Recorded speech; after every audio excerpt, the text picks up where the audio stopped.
Hello everyone, my name is Roy Ngerng, and together with Long Zihian, we have written a 10-part article on how much tax Singaporeans are really paying. Long Zihian and I have written a 10-part article on how much tax Singaporeans are really paying. We have been told that Singaporeans pay low taxes, but when you add in CPF, indirect taxes and out-of-pocket expenditure, we found out that Singaporeans actually do not pay low taxes. So let's go on.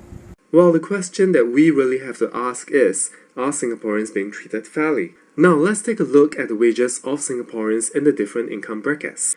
For a low-income earner, he or she would earn about $800 every month. For a middle-income earner, he or she would earn about $3,000 every month. And for a high-income earner, this would be about $15,000. So in a year, a low-income person will earn about $9,600. For a middle-income earner, this is $36,000. And for a high-income earner, this is $180,000. So let's take a look at how much Singaporeans in each of the income brackets have to spend.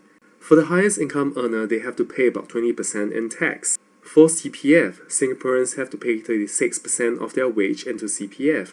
This includes 20% employee CPF and 16% employer CPF. For food, we assume that a person would have to spend about $15 every day, about $100 per month for transport, about $600 per month for housing.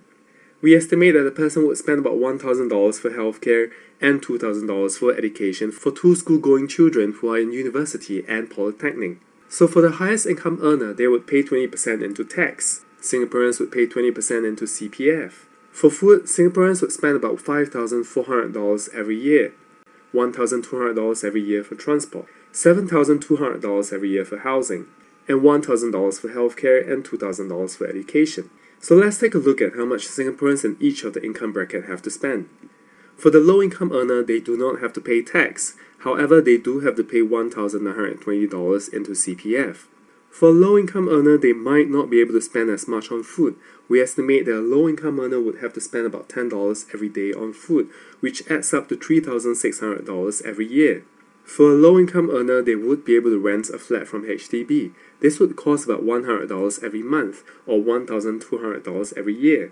So how much do low-income earners pay into tax and CPF? Low-income earners pay 20% of their wages into tax and CPF. Now let's take a look at the middle-income earner. The middle-income earner would have to pay $287 into tax, $7,200 into CPF. For the rest of the expenditure, it is as discussed. So how much does a middle-income earner have to pay into tax and CPF? Of their wages, they have to pay 21% into tax and CPF. Now let's take a look at a high-income earner. For a high-income earner, they would have to pay $15,850 into tax and $12,000 into CPF. So of their wages, they would only need to pay 15% into tax and CPF. Now which means that for the low-income and middle-income earners in Singapore, they actually have to pay a higher proportion of their wages into tax and CPF.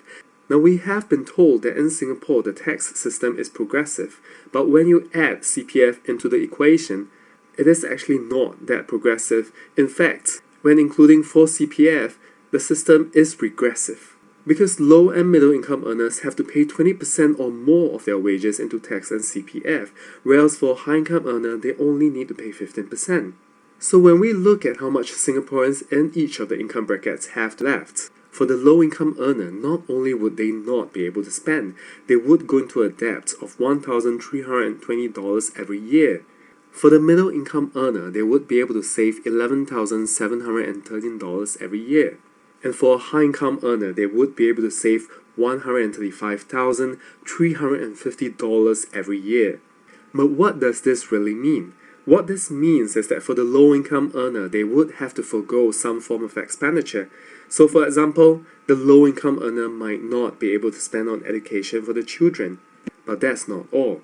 What if we include the additional expenses that Singaporeans have to pay for their children, for food, and for transport? And what about insurance for healthcare coverage? For the low-income earner, they would have no more savings left to buy insurance, whereas for the middle and high-income earner, they would be able to spend $2,400 every year for healthcare coverage. Now in total, the additional expenses that Singaporeans would have to pay for a low-income earner would be $4,800, and for the middle and high-income earner, they would have to spend another $9,000. So after deducting for the additional expenses, how much would Singaporeans have left? for the low-income earner, they would go into a very heavy debt of $6,120 a year. For the middle-income earner, they would be able to save only $2,713. And for the high-income earner, they would be able to save $133,350. So what this means is that not only does the low-income earner has to forgo education, they have to forgo healthcare as well because they simply do not have enough money to spend. So what this really means is that possibly 50% or more Singaporeans would not be able to save or retire. So what this really means is that the middle-income earner earns almost 4 times as much as the low-income earner, and for the high-income earner, they earn almost 19 times as much as the low-income earner. So after a year, the low-income earner goes into a debt of $1,320, and for the middle-income earner, they are able to save almost $12,000, and for the high-income earner, they are able to save more than $135,000. So how much do Singaporeans have left in a month? For the low-income earner, they would have nothing.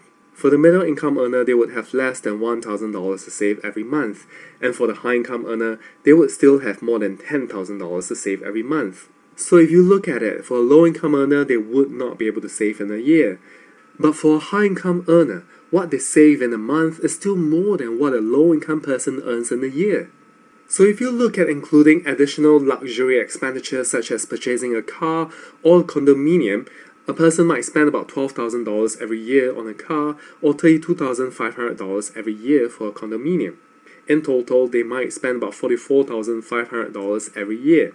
So with this figure in mind, who in Singapore would still be able to purchase luxury items? The answer is the high-income earner. Even after spending for luxury items, the person would still be able to save more than $90,000 every year.